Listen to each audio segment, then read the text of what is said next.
ગુજરાતના ગામડાઓમાં ફરી એકવાર વિકાસ સામે વિસંગતતા જેવી સ્થિતિ ઊભી થઈ રહી છે।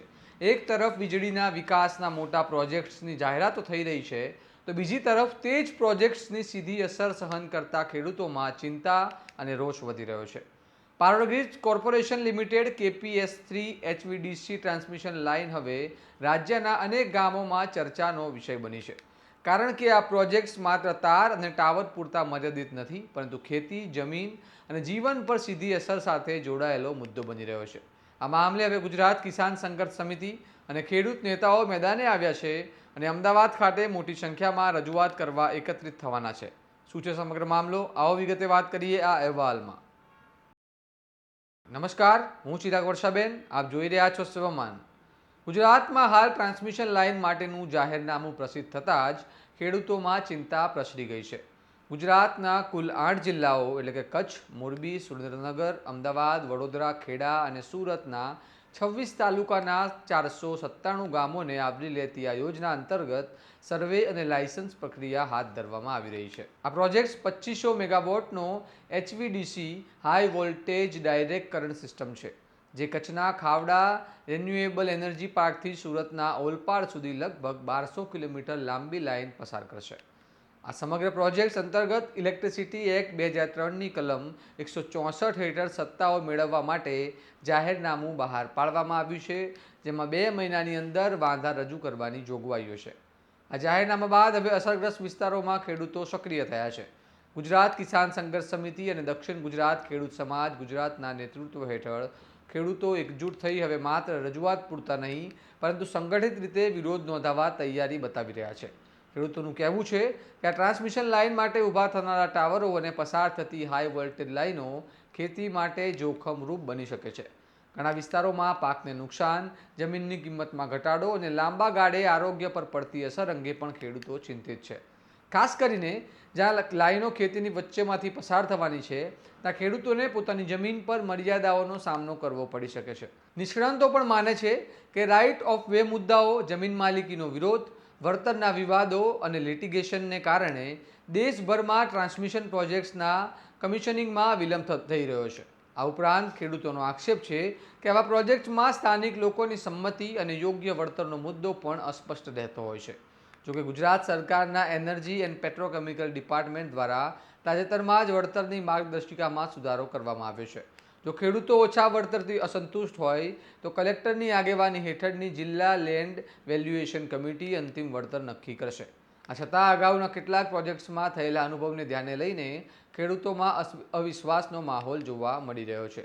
આ સમગ્ર મામલે હવે વચ્ચે 9 એપ્રિલે મોટી સંખ્યામાં ખેડૂતો અમદાવાદના મકરબા વિસ્તારમાં આવેલી KPS3 HVDC transmission line office ખાતે એકત્રિત થઈને ડાયરેક્ટરને વાંધા અરજીઓ આપવા ભેગા થવાના છે।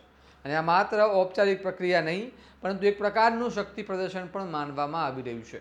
ત્યારે ખેડૂત નેતાઓ અને કિસાન સંઘર્ષ સમિતિ દ્વારા ખેડૂતોને વધુમાં વધુ સંખ્યામાં હાજર રહેવા માટે આહ્વાન કરવામાં આવ્યું છે, જેથી તેમના પ્રશ્નો તંત્ર સુધી મજબૂતીથી પહોંચી શકે।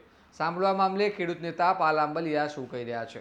નમસ્કાર ખેડૂત ભાઈઓ, આપ સૌ જાણો છો કે આજથી 2 મહિનાની આસપાસ, પોણા 2 મહિના આસપાસ સંદેશની અંદર એક જાહેરાત આવી હતી અદાણી કંપનીની KPS3 લાઇનની, જે ખાવડાથી ચાલુ કરી અને ઓલપાડ સુરત સુધી, એટલે કે કચ્છ, મોરબી, સુરેન્દ્રનગર, અમદાવાદ, ભરૂચ, ખેડા કે આણંદ પણ છે, એમાં વડોદરા અને સુરત સુધી જે જાય છે।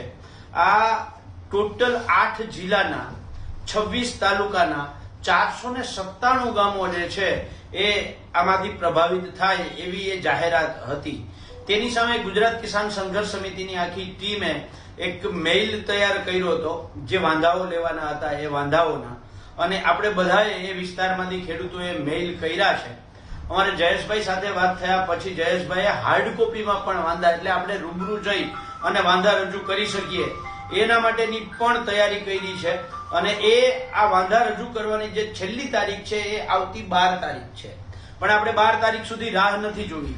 આવતીકાલે બપોરે મોડામાં મોડા 11-12 વાગે અમદાવાદ મકરબા ખાતે જે આ કંપનીની ઓફિસ છે, આ ઓફિસ ખાતે હું આ લાઈનમાં આવતા 8 જિલ્લાના 26 તાલુકાના 497 ગામોના ખેડૂતોને બે હાથ જોડીને વિનંતી કરું છું કે આ રાક્ષસી કંપનીઓ સામે લડવું હોય તો તમારો એક દિવસ કાઢો, એક દિવસ કાઢી અને અમદાવાદ પધારો.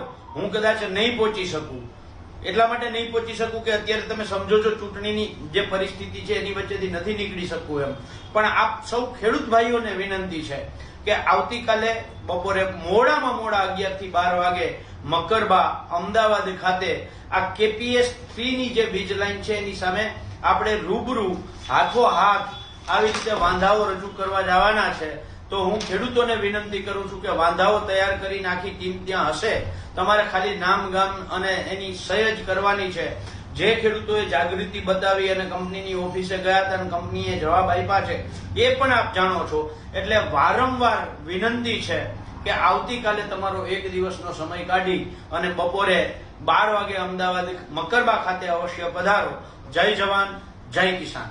હાલ સમગ્ર મુદ્દો સંવેદનશીલ બની રહ્યો છે, કારણ કે એક બાજુ રાજ્યના વિકાસ માટે જરૂરી ગણાતા પ્રોજેક્ટ છે, તો બીજી બાજુ ખેડૂતોની જમીન અને આજીવિકા સાથે જોડાયેલા પ્રશ્નો છે. આ પ્રોજેક્ટ્સ ખાવડા રિન્યુએબલ એનર્જી પાર્કથી 2.5 ગીગાવોટ રિન્યુએબલ એનર્જીના ઇવેક્યુએશન માટે અત્યંત મહત્વપૂર્ણ છે, પરંતુ ખેડૂતોની ચિંતાઓને પણ સાંભળવી જરૂરી છે. હવે જોવાનું રહ્યું કે ખેડૂતોના વધતા વિરોધ વચ્ચે તંત્ર કોઈ મધ્ય માર્ગ કાઢે છે કે નહીં, કે પછી આ મુદ્દો આગળ જતાં વધુ ઉગ્ર સ્વરૂપ ધારણ કરે છે. આ મામલે તમારું શું માનવું છે અમને કમેન્ટ કરીને જણાવો, અને આવા જ વિશ્લેષણાત્મક અહેવાલ માટે સ્વમાનને લાઇક, શેર અને સબસ્ક્રાઇબ કરવાનું ભૂલશો નહીં. નમસ્કાર.